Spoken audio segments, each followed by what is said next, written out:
This video is a virtual anatomy lecture series directed by Dr. Strategy using Anatomage table. The manipulation and the annotation was done by Dr. Mai by Truong. The English script was monitored and recorded by Ms. Soyeon Kim, the PhD candidate. You can learn human anatomy easily with SNUSD Knowledge Share Initiative. Let's continue with the skeleton of the thorax. The thoracic skeleton is an osteocartilaginous cage containing and protecting the principal organs of respiration and circulation. It is conical in shape, narrow at the top and broad at the bottom, flattened from before backward and longer behind than in front. The anterior surface formed by the sternum and costal cartilages, which are in white here, is flattened or slightly convex and inclined from above downward and forward. The lateral surfaces are convex. They are formed by the ribs, separated from each other by the intercostal spaces, which are occupied by the intercostal muscles and membranes. The posterior surface is formed by the 12 thoracic vertebrae and the posterior parts of the ribs. The superior thoracic aperture is broader from side to side than from before backward. It is formed by the Manubrium of sternum in front, the first rib on either side, and the first thoracic vertebra behind.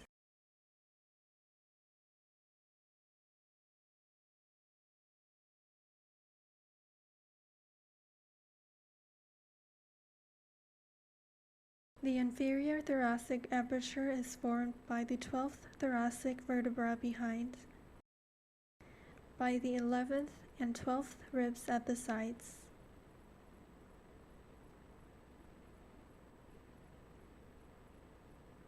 and in front by costal arch, which refers to the lower edge of the chest, formed by the bottom edge of the rib cage, and the xiphoid process projects.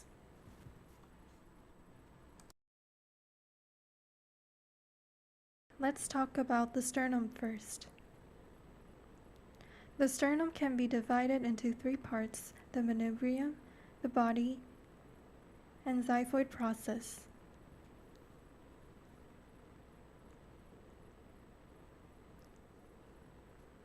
The manubrium is the most superior portion of the sternum. It is trapezoid in shape.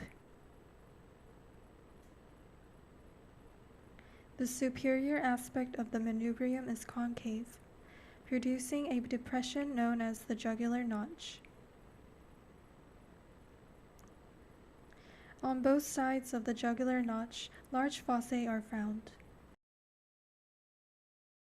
These fossae serve as attachment points for the sternocleidomastoid muscles.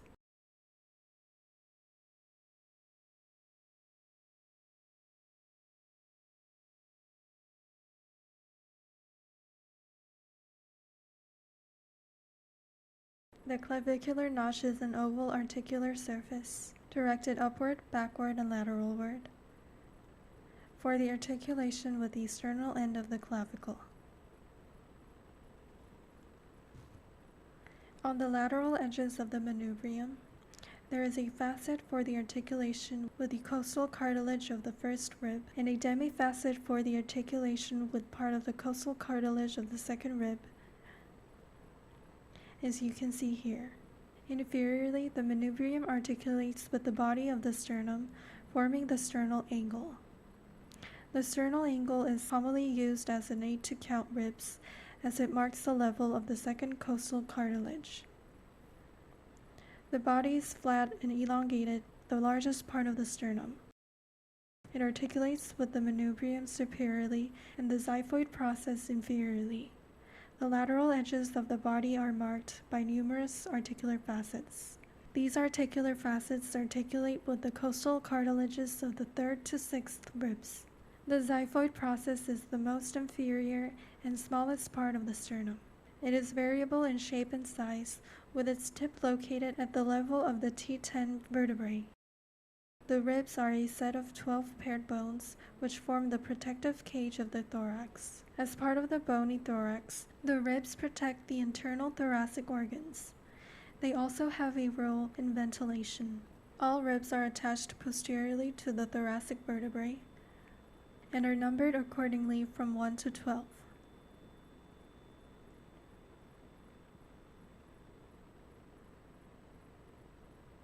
The first 7 rib pairs that articulate directly with the sternum are called true ribs, whereas the next 5 pairs that do not articulate directly are termed false ribs. The false ribs include the floating ribs that are not attached to the sternum at all. There are 2 types of ribs, atypical and typical. The typical ribs have the general structure, while the atypical ribs have varying structures. For example, this is the 5th rib. The typical rib consists of a head, neck, and body or shaft.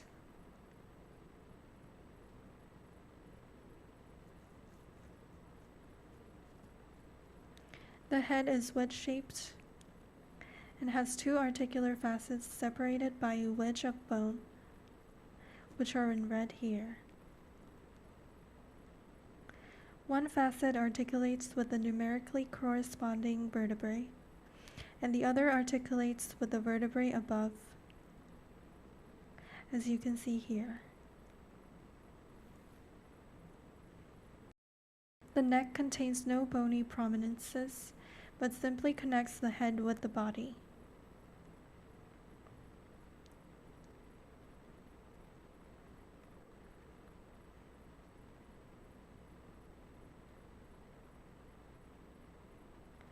Where the neck meets the body, there is a rough tubercle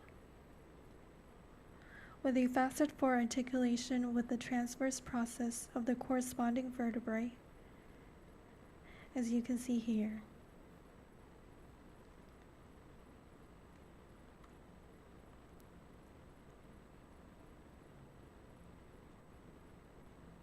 The body or the shaft of the rib is flat and curvy. The internal surface of the shaft has a groove, the costal groove for the intercostal vessels and nerve.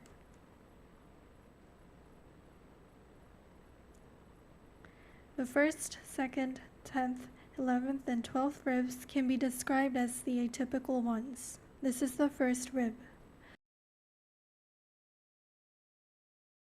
The 1st rib is the most curved and usually the shortest and widest of all the ribs. It has only one facet on its head for articulation with its corresponding vertebrae. There isn't a thoracic vertebra above it. The superior is marked by 2 grooves, which makes way for the subclavian vessels, as we can see here.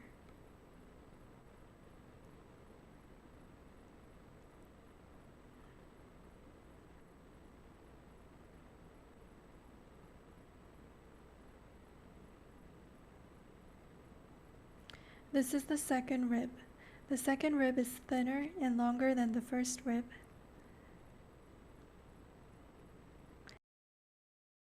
And has 2 articular facets on the head.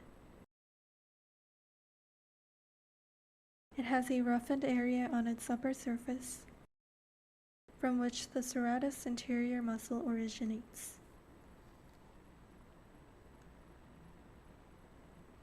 These are 10th, 11th, and 12th ribs.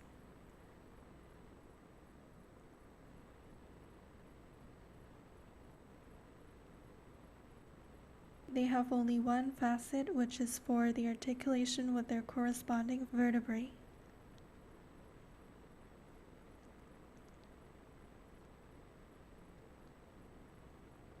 The 11th and 12th ribs have no neck.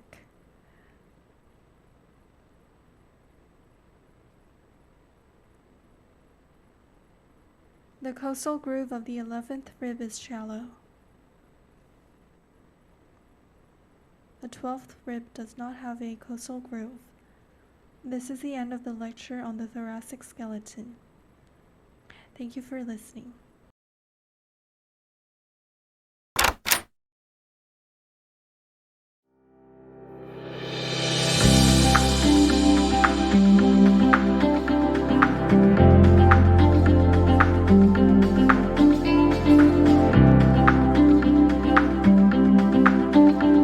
Thank you.